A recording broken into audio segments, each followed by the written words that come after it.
Good morning, everyone, and welcome to Qdabra's weekly webinar. This is Patrick, and I'm very happy today to have you here. We have a short topic today that's new. It's about submit. Quick question before we get started. This is completely unrelated to the webinar, but I just thought we'd engage you. And I'm going to launch this quick question for you, and hopefully you'll see it.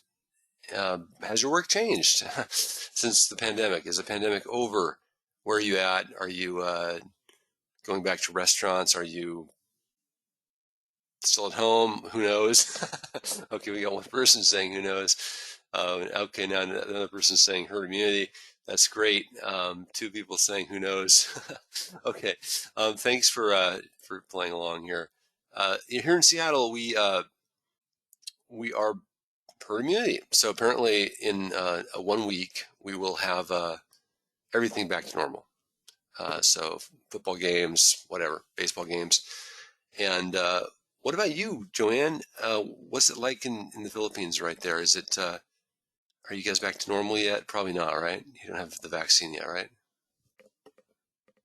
No, yeah. Well, thanks for being here. And in fact, I want to tell everyone that this webinar would not be possible if it weren't for Joanne and Yesha's help today. And they'll be showing you these techniques in a second.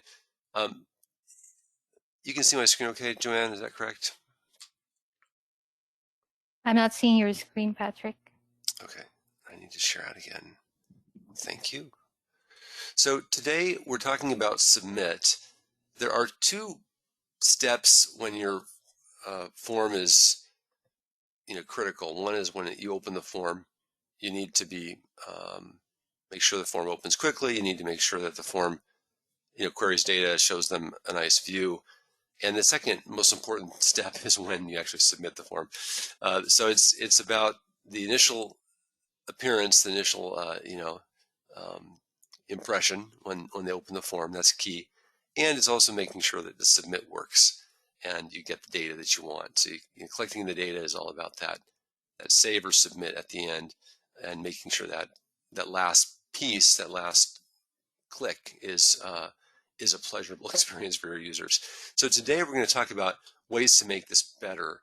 And we're going to show several different techniques very shortly here. And basically it's all around submit, save and new. We're going to show how to copy data from the current form to make it easier to repurpose it to submit again. We're going to talk about how to blank out the fields in the form so that you can start from new, but without copying the data. And this is all about reducing the amount of time it takes them to, go back into a new form. That's good, right? We don't want to have to worry about them navigating somewhere and clicking on new again. We want to reduce the amount of time that they're spending to make them happier. We want to also prevent potentially double submits.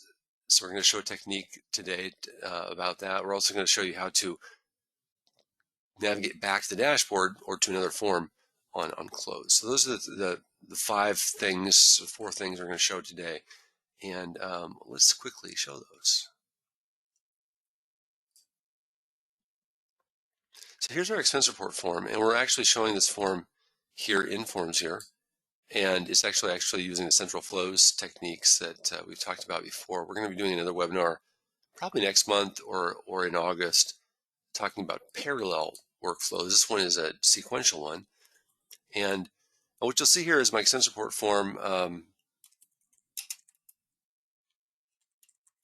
And I'm just going to enter some data here.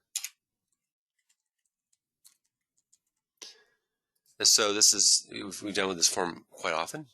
We're going to add a line item here for coffee. And I have since the pandemic, I've been roasting my own coffee. So it's quite cheap per cup. It's like 33 cents.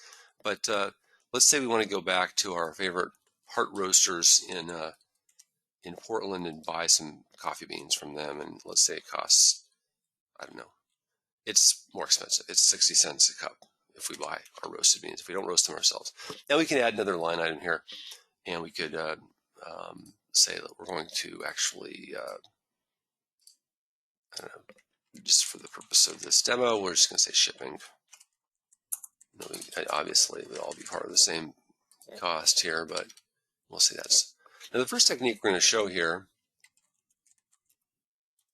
is when I click on this button. First of all, you see the CSS here in the task pane. This task pane is from Central Flows. So if you add Central Flows to your form, you'll get this data-driven task pane that allows you to define the workflow steps in your form. You'll also get this nice hover over effect.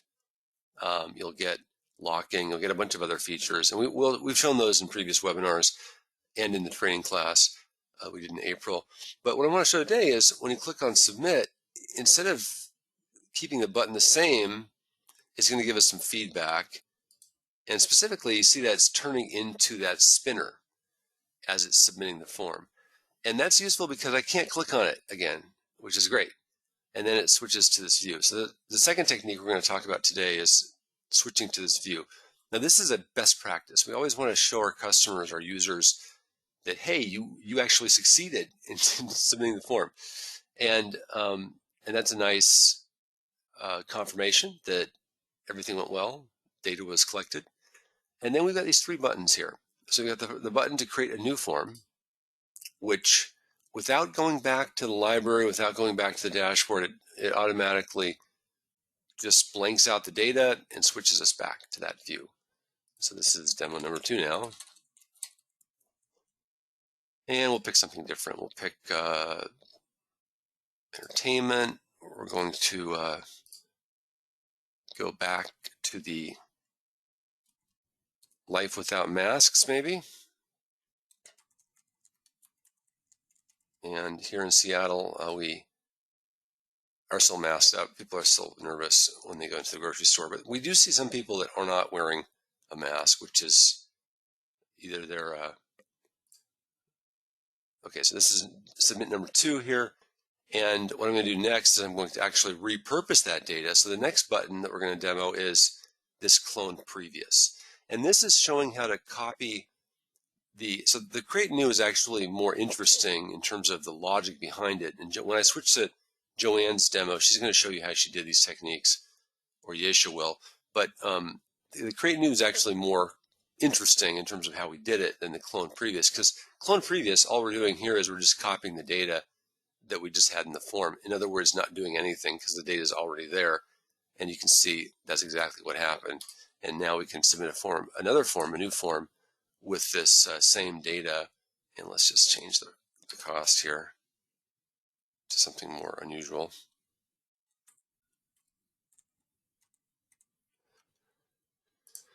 And submit this again. So these are all submit techniques. These are very simple techniques. The last thing that we want to do on close is give them a close button. And that is to navigate them back to their dashboard or to the library. So typically we use views in SharePoint to show what forms have been submitted and what forms are collected. But we can also use an InfoPath form as a dashboard, and that's what you see here, to show that data. And the benefits of it using an InfoPath form, which isn't really a form, it's a dashboard, but it's using InfoPath and Forms Viewer, Forms Designer to create this. And the benefit is that you can customize this. You can have rounded corners. You can have hover over effects. You can actually do quite a lot. You can show grouping, show filtering. Here you can see all the different forms in my dashboard. But I want to just show you that this actually is functional. So the last form I just edited here is the one on top, 208. And if I click on that again, it's going to open that form that I just submitted, and I can approve it. And that's it navigated me back to a place where it made sense. That's the $9.99, right? This looks good. Actually, it's not assigned to me. Actually, it is. So I've got the approve button here. And you can notice that we've actually added that spinner to the approve button as well. It's common best practice. It's not just submit, it's also save or approve, or whenever you're doing anything that actually submits the form. Save would submit the form, but it wouldn't change the status. Submit will save it and change the status to submitted, and so on. So that's a quick demo, and I want to first ask people if they have questions. We're going to show you these techniques here. If you've got a question on these techniques, please don't hesitate to throw that in the question area, And I'm going to switch to Joanne. Joanne, are you ready? Yes. Okay, we're going to show you how we did these techniques. And I also want to do a shout out. It looks like Suzanne, you're here. I want to do a shout out and thank you. Actually, Suzanne's not here. Suzanne is the inspiration for today's webinar. She asked this question last week, and we always like to use your real life issues, questions, whatever you're working on as fodder, as input to this webinar, so that we're, this is real, right? So somebody actually asked us, well, how do we repurpose the form if they submit it? We want to copy the data. So Joanne's going to be showing you that, how she did these techniques. And Joanne? Yes. Okay. So I'm just going to show first how we added the animation for the button. So let me go ahead and just refresh my form here. So as you can see, I'm just using this out of the box inspect in Chrome. So I can see the CSS behind the controls that I have in my browser. So as you can see, it's displaying here the code that we have for the CSS.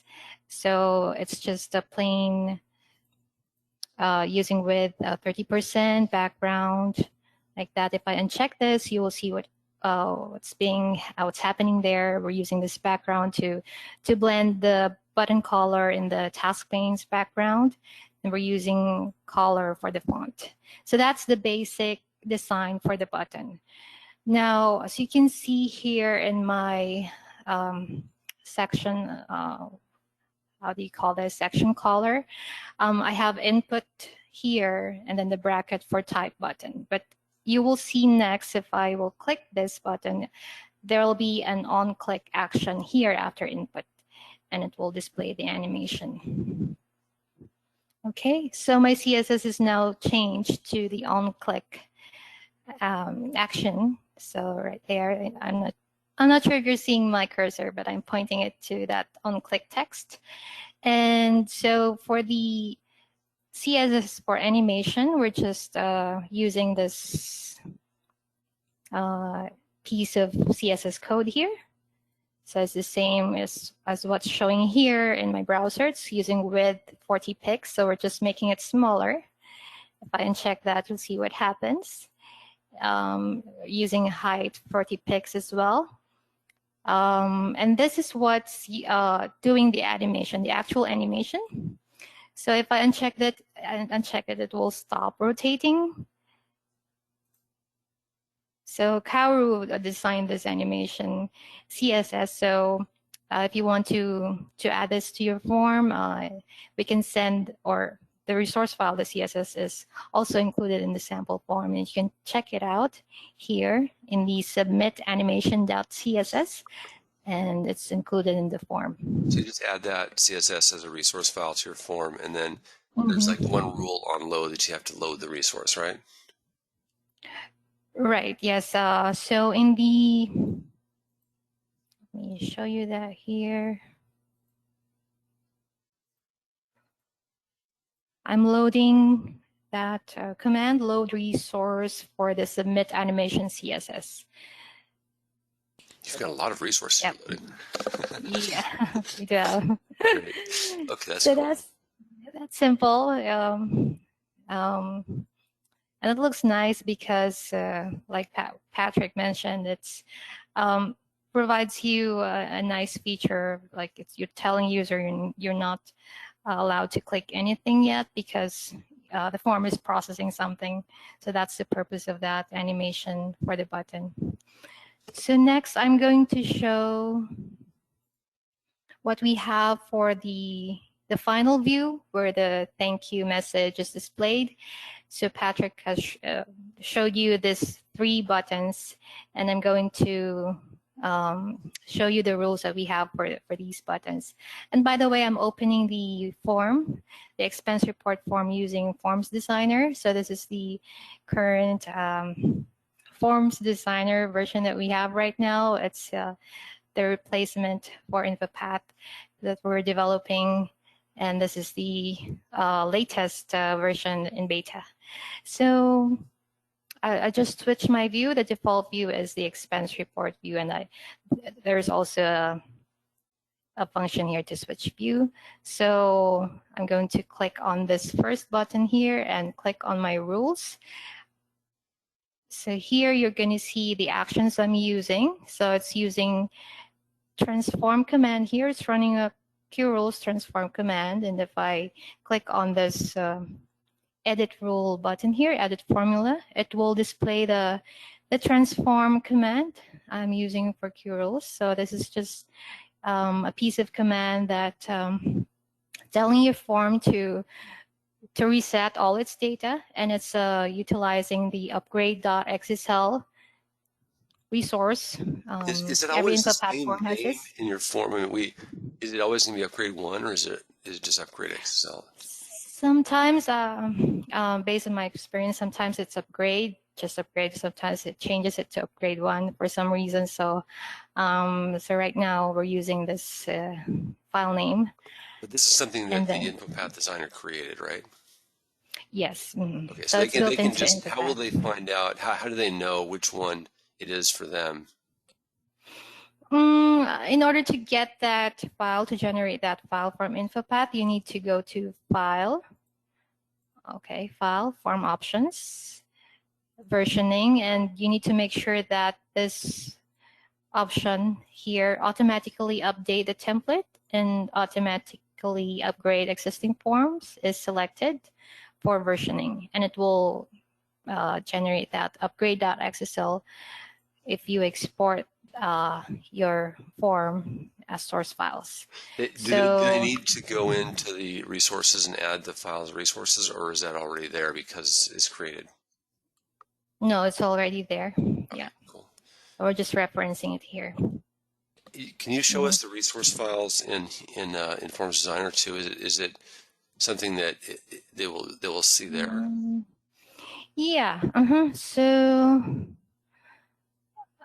for the upgrade, yeah, it's here. But yours is 1. Yeah, I'm just not sure why it's not displaying the upgrade 1, but it's there.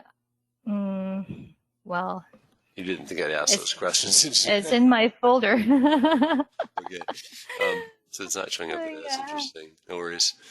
That's interesting. Yeah. Okay, great. Sorry to Anyway. interrupt you. Yeah. So that's utilizing those. So actually, it's 2 files. So upgrade1.xsl and template.xml. And they are both resources in InfoPath when you export them to source files. Okay. So that's great new. So that's why when Patrick clicked this, it switched back to the main view, and all the data are reset or they're blanked. And well, before we switch to the main view, we're still running some onload rules here to make sure that all the values that we need are there, default values, right? Okay. And then next is the clone previews. So it's just very simple. Again, it's loading resources. I'm guessing because we've unloaded it in the previous button, in the task pane button, and then we're resetting all status. Yeah, because we want to clone the data, but we don't want it to have the status submitted because we just submitted the form, but we just want them to want the form to reset the status to its new state, right? So the clone previews actually is even simpler than the create new because it's just resetting the status and switching back to the view, right? Right, yeah. And switching back to the main view again. And then next, the last one is the close form. And this one is also very simple. It's just opening the URL for the dashboard. So we're using a custom command here. It's called custom open URL. And this is used together with a JavaScript file that you need to add as resource to your form. So you just need to take note of that. If you want to use the custom open URL, you need to add a Now resource we file. did a training lab on this too, didn't we? In April when we had the free training, wasn't it like day 3? I forget. Do you remember what day it was? Yeah, we did it in October and last April. I think, yeah, day 3, probably day 3 or day 2 for modernizing forms. Yeah. So using parameter URL here. So this is just the URL for the dashboard form.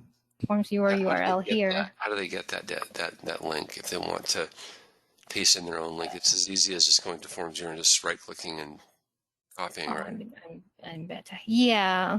So go to your Forms Viewer templates page and just open form and grab this link and add it as value for the URL parameter.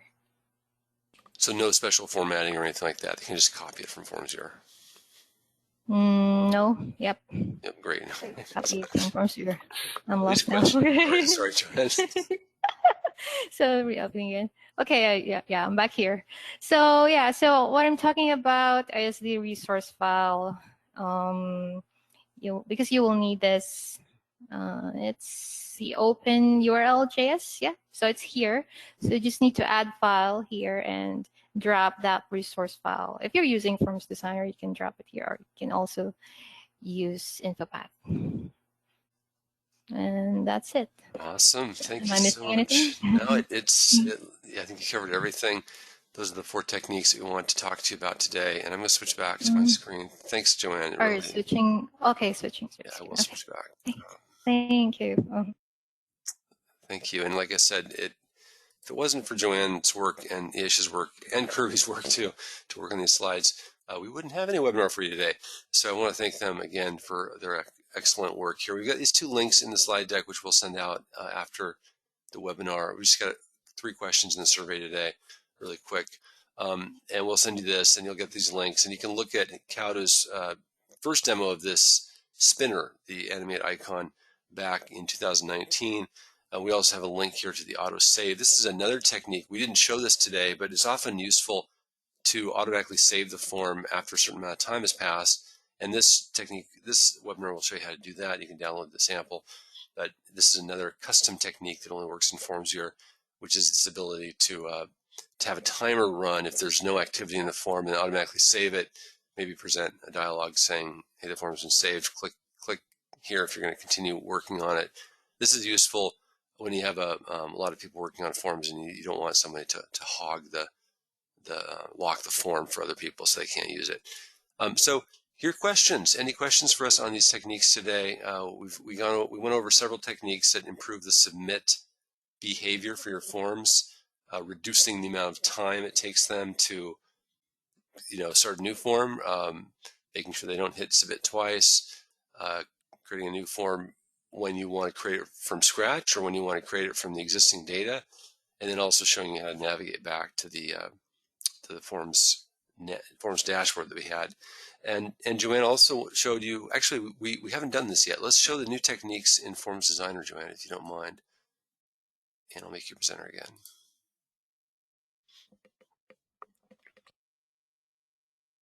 Okay. So I'm going to show you the latest and greatest in our 0.9 version. So like I said, this is already deployed in our beta site. So there are 5 features I want to show you in the new Forms Designer.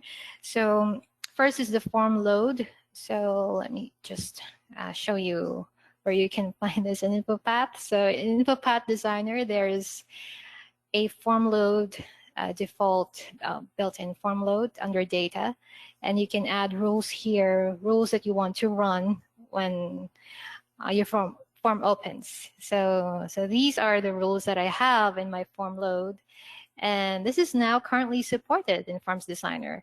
So in order to find it, you will have to click this form tab at the bottom of Forms Designer.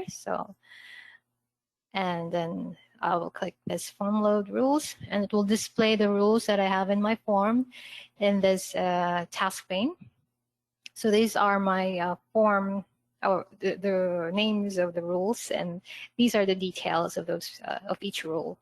So what you can do right now is you can edit them.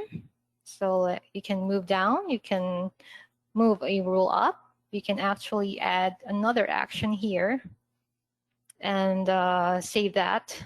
Let me just show you how it's working.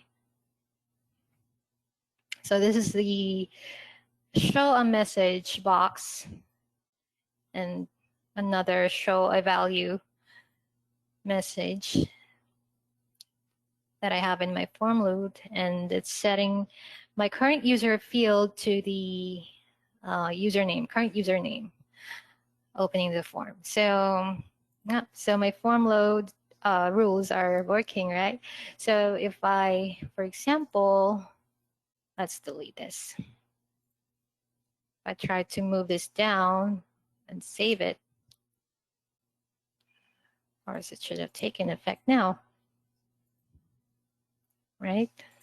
So I'm not sure if you noticed that, but it runs the dialog box message first and then set the field's value and then show the value of the field for that current user.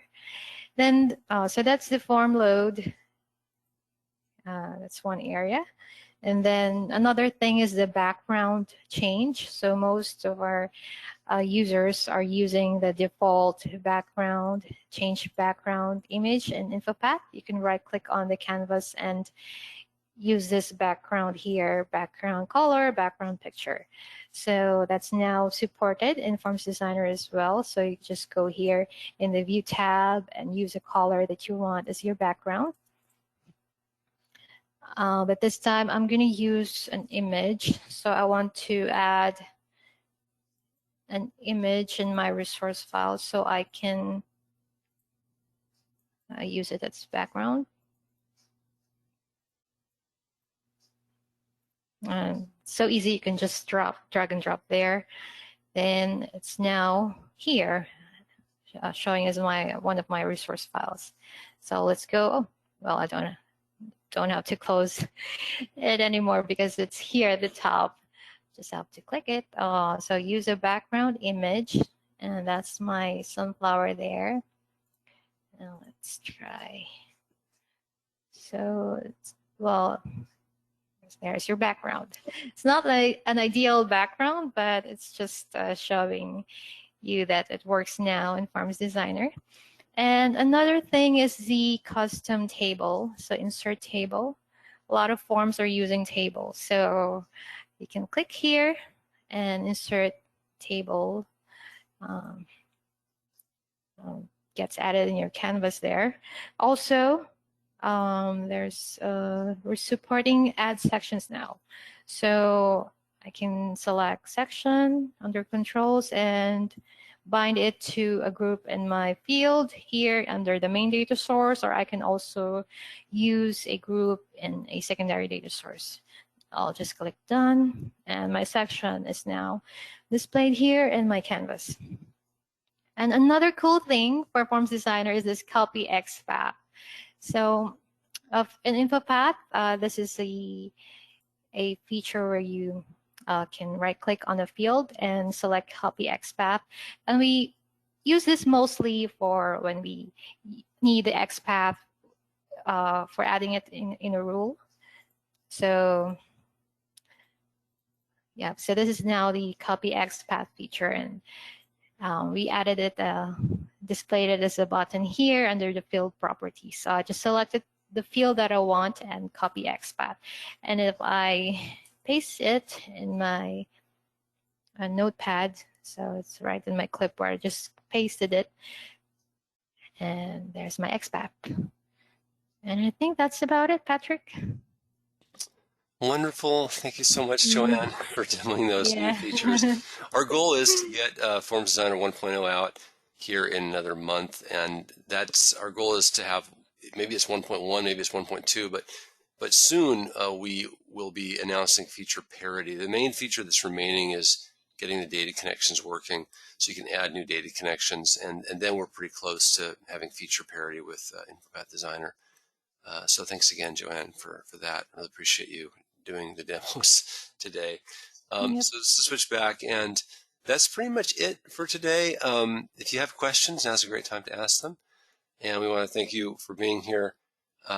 We have the only replacement for InfoPath on the market that doesn't require a tremendous amount of effort. So you can move your existing forms over with minimal effort. And now we have the designer. So please let us know if we can help you. We look forward to doing more webinars this summer. We've got quite a few topics coming up, including a topic on, we're going to do part 2 of the versioning with data in your form. That's coming up in a couple weeks. We've also got some techniques for showing graphics for visualizing workflow steps and a bunch of other things. But hope you have a wonderful 4th of July next week, and we will not be doing a webinar next week, but we will the following week, and we hope to see you there. Thank you very much. Thanks, Joanne. Thanks, Yesha. Have a great day.